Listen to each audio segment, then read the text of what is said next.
Shalom Bapak Ibu Saudara yang sama dikasihi Tuhan.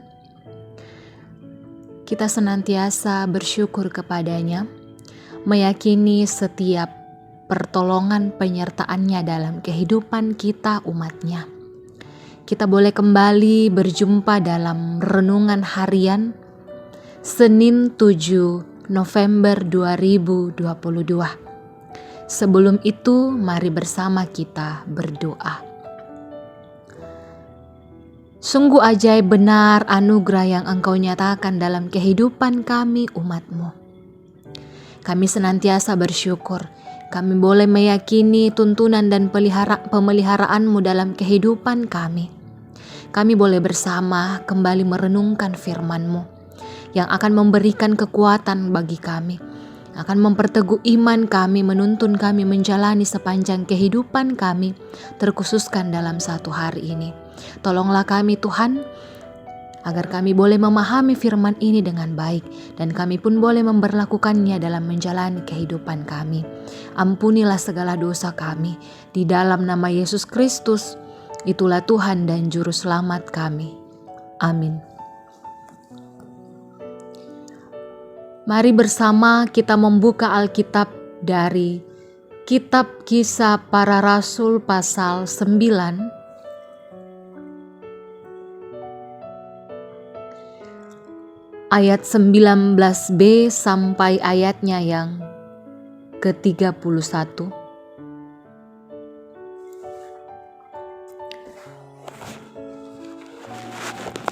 Saulus dalam lingkungan saudara-saudara.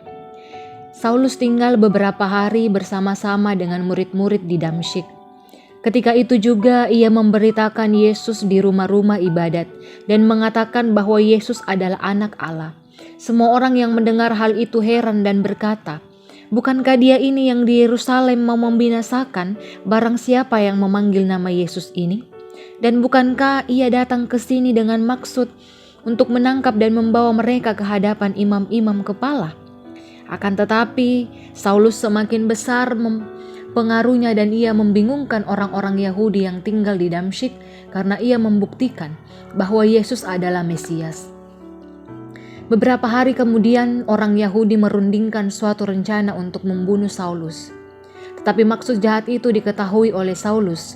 Siang malam orang-orang Yahudi mengawal semua pintu gerbang kota supaya dapat membunuh dia. Sungguh pun demikian, pada suatu malam murid-muridnya mengambilnya dan menurunkannya dari atas tembok kota dalam sebuah keranjang. Setibanya di Yerusalem, Saulus mencoba menggabungkan diri kepada murid-murid, tetapi semuanya takut kepadanya karena mereka tidak dapat percaya bahwa ia juga seorang murid. Tetapi Barnabas menerima dia dan membawanya kepada rasul-rasul dan menceritakan kepada mereka bagaimana Saulus melihat Tuhan di tengah jalan dan bahwa Tuhan berbicara dengan dia dan bagaimana keberaniannya mengajar di Damsyik dalam nama Yesus. Dan Saulus tetap bersama-sama dengan mereka di Yerusalem dan dengan keberanian mengajar dalam nama Tuhan. Ia juga berbicara dan bersoal jawab dengan orang-orang Yahudi yang berbahasa Yunani, tetapi mereka itu berusaha membunuh dia.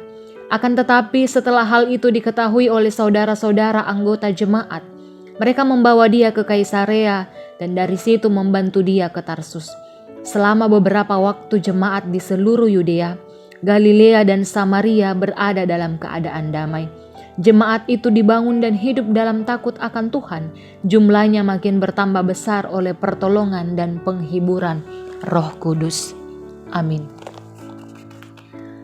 Tema perenungan kita pada saat ini adalah tanda pertobatan.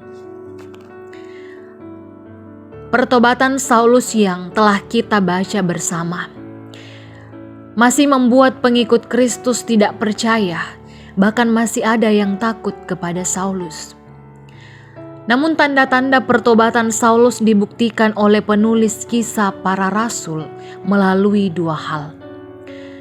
Perbuatan Saulus setelah ia bertobat dan juga penyertaan Roh Kudus dalam seluruh proses tersebut. Bapak Ibu Saudara yang terkasih, ketika Saulus bertobat, ia giat memberitakan dan membuktikan bahwa Yesus itu adalah Mesias. Segala pemberitaan dan pengajaran itu dilakukan oleh Saulus dengan sikap yang berani. Sikap segera dan berani yang ditujukan oleh Saulus ini merupakan suatu tanda bahwa Saulus ini telah percaya pada Yesus sebagai Mesias. Meskipun tidak semua orang dapat menerima perubahan dramatis yang dialami oleh Paulus sebagai hal yang positif, baik di Damsyik maupun di Yerusalem, Saulus ingin dibunuh oleh mereka yang tidak suka pada perubahan tersebut. Bukan saja dari kalangan orang yang tidak percaya, tetapi bahkan dari kalangan orang percaya pun. Sehingga Saulus ini menghadapi sejumlah banyak tantangan. Bagi orang yang belum percaya, dia adalah musuh. Bagi orang yang percaya, ia dijauhi karena memiliki reputasi yang mengerikan. Namun walau demikian, dengan penyertaan Roh Kudus, segala tantangan dan kesulitan itu dapat dilewati oleh Saulus. Ketika Saulus terancam, Roh Kudus yang meluputkan Saulus dari bahaya. Ketika Saulus dijauhi, Roh Kudus menyediakan seorang teman yang mau menerima dia. Bapak, Ibu, Saudara, kisah pertobatan Saulus ini mengajarkan kepada kita semua. Pertama, suatu pertobatan selayaknya membawa perubahan hidup pada arah yang lebih baik. Dan yang kedua, suatu pertobatan juga membawa kita pada resiko dan tantangan berkaitan dengan iman kita. Dan yang ketiga, sebagai orang percaya, kita harus senantiasa bersandar pada pertolongan dan pimpinan Roh Kudus. Betul-betul mengadakan pertobatan dengan hati yang tulus, bersungguh-sungguh, dan tentunya membawa kita kepada arah yang jauh lebih baik. Amin. Mari berdoa. Kami meyakini sepanjang perjalanan kehidupan kami sebagai orang percaya, kami memiliki iman yang teguh bahwa Engkau senantiasa menopang dan memberi kekuatan dalam kehidupan kami. Engkau yang terus memelihara kehidupan kami pribadi lepas pribadi. Engkau senantiasa setia dan taat untuk selalu bersama-sama dengan kami umat-Mu. Dalam setiap kehidupan umat-Mu, baik setiap orang tua kami, baik yang lanjut usia pun, topangan-Mu senantiasa ada bersama-sama dengan mereka. Biarlah mereka senantiasa bersuka cita di dalam masa tua yang boleh mereka alami. Anugerah yang begitu luar biasa. Dalam setiap pekerjaan umat-Mu, Engkau berkati agar mereka boleh mengelola dan mengerjakan tugas dan tanggung jawab mereka dengan baik. Jaga selalu mereka, Tuhan. Engkau pun memberkati anak-anak agar bertumbuh di dalam kasih-Mu.